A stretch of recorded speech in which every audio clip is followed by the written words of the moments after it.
अगर आपके बिज़नेस से आपका मंथली टर्नओवर 50 लाख से ऊपर चला जाता है, तो क्या उस केस में आपको जीएसटी एक्ट के तहत किसी और प्रोविज़न का ध्यान देने की ज़रूरत है या नहीं?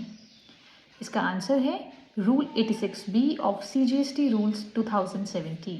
इस रूल के हिसाब से अगर आपकी मंथली टर्नओवर 50 लाख से ऊपर है, तो उस केस में जब आप अपनी जीएसटी लायबिलिटी पे करते हैं वाइल फाइलिंग जीएसटीआर 3B, तो आपको टैक्स लायबिलिटी का 1% कैश में पे करना मैंडेटरी है, इर्रिस्पेक्टिव ऑफ द फैक्ट आपके इलेक्ट्रॉनिक क्रेडिट लेजर में आपका आईटीसी अवेलेबल है या नहीं है।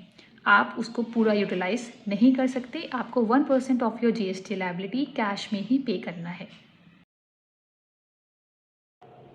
फॉर एग्जाम्पल, आप मिस्टर एक्स हैं जिसकी सोल प्रोप्राइटरशिप कंसर्न है XYZ और आपकी मंथली टर्नओवर एक्सीड करती है 50 लाख से। जब आपने जीएसटीआर 3B फाइल किया, तब आपकी जीएसटी लायबिलिटी आई 10,000 रुपये और आपके पास इलेक्ट्रॉनिक क्रेडिट लेजर में आईटीसी है 12,000 रुपीज़ का। लेकिन क्योंकि आपके ऊपर रूल 86B एप्लीकेबल है, तो इस केस में आपको 10,000 का 1% यानी 100 रुपये आपको कैश में ही पे करने हैं, इर्रिस्पेक्टिव आपके पास आईटीसी ज़्यादा है। बाकी के 9900 रुपीज़ आप इलेक्ट्रॉनिक क्रेडिट लेजर से सेट ऑफ कर सकते हैं। देखिए, ये रूल इसलिए लाया गया ताकि जो फ्रॉडस्टर्स हैं, जो फेक इनवॉइसेस शो करते हैं, हाई टर्नओवर शो करते हैं, लेकिन उनकी फाइनेंशियल क्रेडिबिलिटी कुछ है ही नहीं। वो बस आईटीसी लेते हैं और जब उनका काम हो जाता है दे जस्ट डिसअपियर। इनको ट्रैक करने के लिए रूल 86B लाया गया ताकि उनसे 1% ऑफ जीएसटी लायबिलिटी उसी समय ले लिया जाए।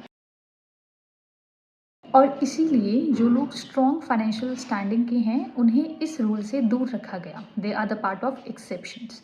अब इस रूल के हिसाब से किन लोगों को स्ट्रॉन्ग फाइनेंशियल स्टैंडिंग में देखा जाता है? पहला, अगर हम अपने एग्जाम्पल पर वापस आएँ, तो हमारे एग्जाम्पल में XYZ was a sole proprietorship concern and mister x was a sole proprietor. तो अगर मिस्टर एक्स अपनी रिटर्न इनकम टैक्स की फाइल करते समय 1 लाख से ऊपर का इनकम टैक्स पे करते हैं, उस केस में XYZ को फाइनेंशियल स्टैंडिंग का माना जाएगा। दूसरा, अगर XYZ ने पिछले साल में रिफंड क्लेम किया है जीएसटी से 1 लाख से ऊपर का, तो उस केस में XYZ will be out of rule 86B।